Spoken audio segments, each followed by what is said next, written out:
Welcome to the Art of Persuasion, 6 negotiation skills every leader should develop.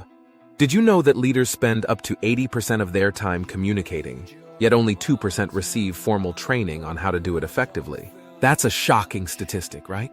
Here's another fact. 70% of people feel anxious about negotiating. But guess what?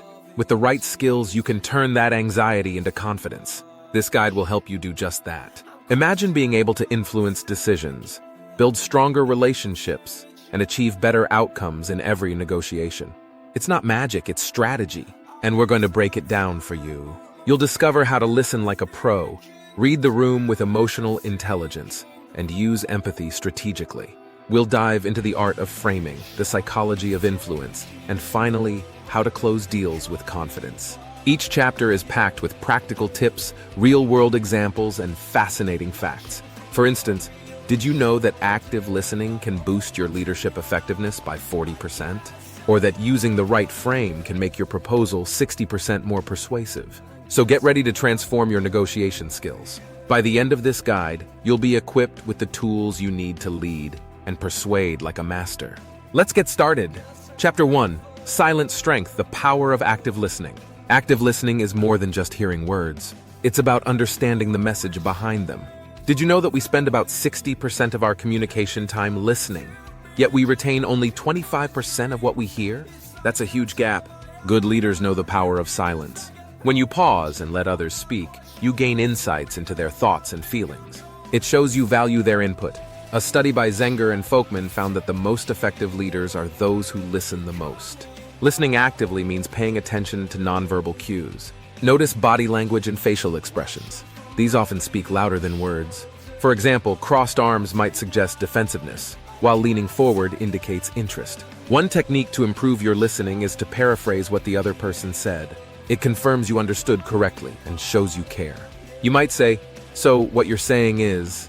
This not only clarifies but also builds rapport. It's also important to avoid interrupting. Let the speaker finish their thought. Interruptions can break the flow of conversation and can make the speaker feel undervalued. Instead, nod and maintain eye contact to show you're engaged. Effective listening involves asking open-ended questions. Questions like, "Can you tell me more about that?" Encourage deeper conversation and show genuine interest. They help uncover the underlying issues. Practice empathy by putting yourself in the other person's shoes. How would you feel in their situation? Empathy helps you understand their perspective and respond more thoughtfully. According to Daniel Goleman, author of Emotional Intelligence, empathy is a key component of effective leadership. Active listening isn't just about others. It helps you too. When you listen, you learn more.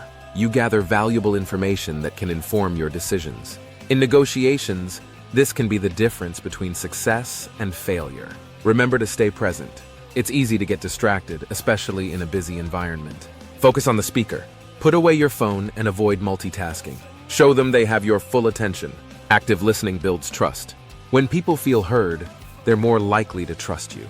Trust is essential in any negotiation. It creates a positive atmosphere where both parties can work towards a common goal. Chapter 2. Emotional Intelligence. Reading the room. Emotional intelligence, or EQ, is the ability to understand and manage your own emotions, as well as recognize and influence the emotions of others. It's a critical skill for leaders, especially in negotiations. Studies show that leaders with high EQ have better team performance and employee satisfaction. One key aspect of EQ is self-awareness. This means understanding your own emotions and how they affect your behavior. Before entering a negotiation, take a moment to reflect on your emotional state. Are you calm and focused? If not, take steps to center yourself. Self-regulation is another important component. It's about controlling your emotions and not letting them control you. In tense negotiations, it's easy to get frustrated or angry. But staying calm and composed can help you think more clearly and make better decisions. Reading the room involves picking up on the emotional cues of others. Pay attention to their tone of voice, facial expressions, and body language. These can give you clues about their feelings and intentions. For instance, a raised eyebrow might indicate skepticism, while a smile can suggest openness. Empathy plays a big role in reading the room. Try to understand the emotions behind the words. If someone seems anxious, address their concerns. This can help build a connection and make them more willing to work with you. Use your emotional intelligence to build rapport. Find common ground and show genuine interest in the other person. This can help create a positive atmosphere and make negotiations more collaborative. Be aware of your own nonverbal cues as well. Your body language can convey confidence and openness, or it can suggest defensiveness and aggression. Practice maintaining an open posture, making eye contact, and using gestures that show you're engaged. Effective leaders use EQ to influence others. This doesn't mean manipulating people. It's about understanding their needs and motivations and finding ways to meet them. When you can connect on an emotional level, you're more likely to reach a mutually beneficial agreement. Emotional intelligence also helps you handle conflict. In any negotiation, disagreements are bound to arise. Using your EQ, you can address these conflicts constructively. Listen to the other person's perspective, acknowledge their feelings, and work together to find a solution. Chapter 3. Strategic Empathy, Walking in Their Shoes. Strategic empathy is about understanding and valuing the other person's perspective. It's not just about feeling sympathy. It's about seeing the world through their eyes. When you truly understand what drives someone, you can negotiate more effectively. Did you know that 76% of employees are more likely to stay with an empathetic leader? This statistic from a Business Over study shows how important empathy is in leadership. It builds loyalty and trust. One strategy to develop strategic empathy is to practice perspective taking. Imagine you're in the other person's situation. What are their goals? What challenges are they facing? This helps you tailor your approach to meet their needs. Another tactic is to ask open-ended questions. Questions like, what are your main concerns, or how do you see this issue? Invite the other person to share their perspective. It shows you value their input. Listen carefully to their responses. Notice the emotions behind their words.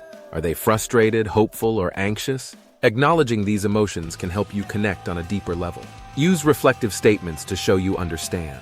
For example, say, it sounds like you're worried about the budget. This not only confirms their feelings, but also builds rapport. Empathy is also about being authentic. People can sense when you're genuine. Show real interest in their concerns and work collaboratively to find solutions. One unique fact: empathy has been linked to better financial performance. A study by the Harvard Business Review found that companies with empathetic leaders perform 20% better. This shows that empathy isn't just good for relationships, it's good for business too. In negotiations, strategic empathy can uncover hidden interests. Maybe the other party is more concerned about timing than cost. By understanding their priorities, you can propose solutions that satisfy both sides. Empathy also helps in diffusing conflicts. When tensions rise, showing you understand the other person's feelings can calm the situation. It shifts the focus from confrontation to collaboration. Chapter 4. The Art of Framing, Shaping Perceptions. Framing is a powerful tool in negotiations. It's about how you present information. The right frame can make your proposal more appealing and shift the conversation in your favor. A famous study by Tversky and Kahneman showed that people react differently to the same information depending on how it's framed. For example, a treatment with a 90% survival rate sounds more positive than one with a 10% mortality rate, even though both are the same. One effective framing technique is to focus on the benefits. Instead of saying, "This will cost $10,000, say, "This investment will save you $20,000 over the next year." Highlighting the positive outcome makes the cost seem more justified. Another strategy is to use contrast. Present two options side by side. If one option is clearly less desirable, the other appears more attractive. This can help steer the decision towards your preferred outcome. Framing can also involve timing. Introduce your ideas when the other party is more receptive. For example, if you know they're facing a deadline, frame your solution as a timely answer to their problem. Using stories and analogies is another powerful framing tool. Stories make abstract concepts concrete and relatable. They can help the other person see the situation from a different perspective. For example, compare a business decision to a well-known story to make your point more vivid. Social proof is a strong framing technique. Mention how others have benefited from your proposal. For instance, other companies in your industry have seen a 30% increase in efficiency using this method. This creates a sense of trust and credibility. Loss aversion is another framing tactic. People are more motivated to avoid losses than to achieve gains. Frame your proposal in terms of what they might lose if they don't agree. For example, without this upgrade, you risk falling behind competitors. Visual aids can enhance your framing. Charts, graphs, and images make your points clearer and more compelling. They help the other person visualize the benefits and understand the impact. Be mindful of the language you use. Positive and confident language can make your proposal more persuasive. Instead of saying this might help, say this will enhance your results. Chapter 5. Mind Games, the Psychology of Influence. Influence is a key part of leadership, and understanding the psychology behind it can give you a serious edge in negotiations. It's about subtle shifts and knowing how to guide decisions ethically. One powerful concept is reciprocity. People tend to return favors. So if you do something nice for someone, they're more likely to want to help you in return. This is backed by Robert Cialdini, who discusses this extensively in his book, Influence, the Psychology of Persuasion. Another tactic is the commitment and consistency principle. People like to be consistent with their previous actions and commitments. If you can get someone to make a small commitment, they're more likely to agree to a larger one later. This is why foot-in-the-door techniques are effective. Social proof is another strong influencer. People often look to others when making decisions. Highlighting that others have benefited from your proposal can make it more appealing. For instance, our last client saw a 40% increase in efficiency after implementing this. Authority is also crucial. People are more likely to follow the lead of an expert. Establish your credibility early in the negotiation. Share your experience and qualifications, or cite credible sources and data. Liking is a simple yet powerful principle. We are more likely to be influenced by people we like. Build rapport by finding common interests or showing genuine appreciation for the other person's perspective. Scarcity is another effective psychological tool. People value things more when they perceive them as scarce or limited. Highlighting limited-time offers or exclusive benefits can create a sense of urgency. Anchoring involves setting a reference point around which negotiations will revolve. For example, starting with a high opening offer can make subsequent offers seem more reasonable. This technique is often used in salary negotiations. The contrast principle can also be impactful. Presenting an unattractive option first can make the next option seem more appealing. For instance, show a high-priced package before presenting a more affordable one. The decoy effect is another interesting strategy. By introducing a third option that is clearly less attractive, you can steer decisions toward the option you prefer.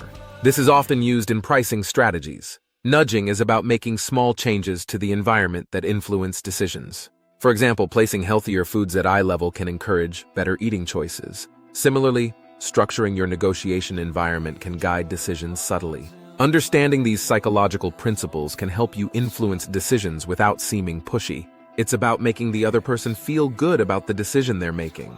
Chapter 6, Closing with Confidence. Sealing the deal. Closing a negotiation effectively is crucial.